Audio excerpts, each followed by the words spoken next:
Hola, en este vídeo vamos a ver cómo se deducen las fórmulas que os he dejado en los apuntes, es decir, de dónde salen esas fórmulas. Bueno, pues para el generador eléctrico hemos visto la fuerza electromotriz y la resistencia interna. La fuerza electromotriz la denominamos en las fórmulas con la letra epsilon, es decir, con esta letra que tenéis también en los apuntes, y se define como el trabajo por unidad de carga, es decir, esta es la definición de fuerza electromotriz que abreviadamente llamamos FEM. Esa es la definición y ahora pues también podemos calcular el trabajo y la potencia. El trabajo pues lo podemos deducir de esta definición, podemos multiplicar epsilon, la fuerza electromotriz, por la carga eléctrica. Y si aplicamos la definición de intensidad de corriente que vimos al principio del tema, la intensidad de corriente es la cantidad de carga eléctrica por unidad de tiempo. Si de aquí despejamos Q, pues tenemos que Q es igual a I por T. Por tanto, aquí podemos poner Q como I por T. Y por eso nos sale esta fórmula de aquí. Trabajo lo podemos poner como la fuerza electromotriz por la intensidad de corriente por el tiempo. Y luego para la potencia también podemos aplicar algunas fórmulas que ya conocemos. La potencia ya sabemos que es la cantidad de trabajo por unidad de tiempo. Y aquí, como acabamos de ver, el trabajo eléctrico lo podemos poner con esta expresión. Y si eliminamos, simplificamos T, eliminamos arriba y abajo T, pues se nos queda que la potencia es igual a la fuerza electromotriz por la intensidad de corriente eléctrica. Bueno, ya tenemos estas dos otras fórmulas y vamos a ver la última, que es un poco más larga.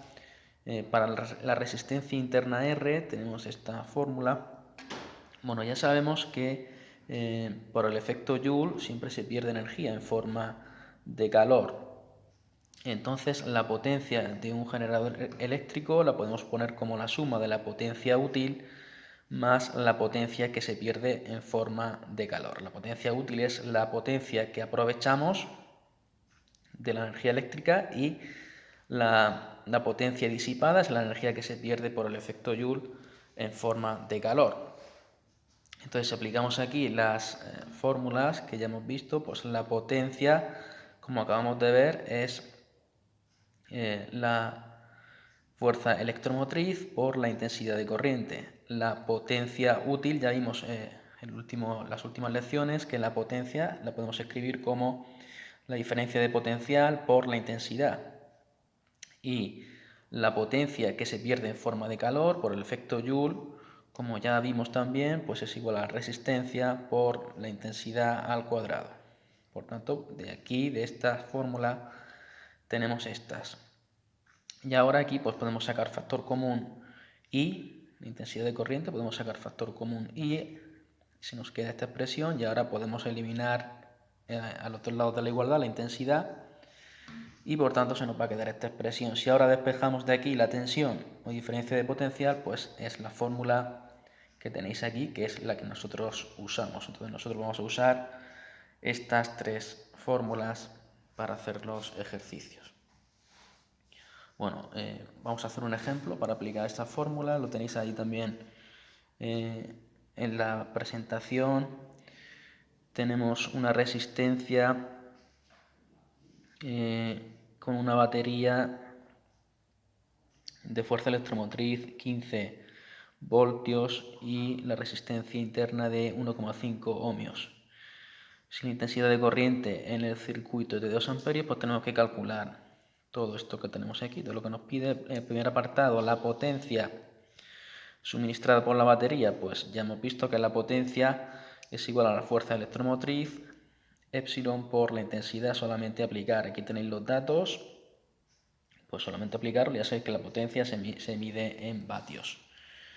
En el apartado B, la diferencia de potencial en los extremos de la resistencia R, pues la diferencia de potencial, acabamos de ver la última fórmula. Vosotros no tenéis que saber todo esto, solamente lo explico para que veáis cómo se llega a la fórmula. Vosotros tenéis que conocer esta fórmula para los ejercicios. Bueno, solamente sustituir los datos que ya conocemos y tenemos que la diferencia de potencial o tensión es de 12 voltios. Y por último, para calcular el valor de la resistencia R, pues tenemos que aplicar otra vez la ley de Ohm. Pues si os fijáis, siempre en todos los ejercicios, casi todos los ejercicios, aparece la ley de Ohm. Como aquí conocemos la tensión y la intensidad, pues podemos calcular el valor de la resistencia, que es de 6 ohmios. Bueno, eso es un ejemplo y también tenéis ahí cómo se deducen las fórmulas.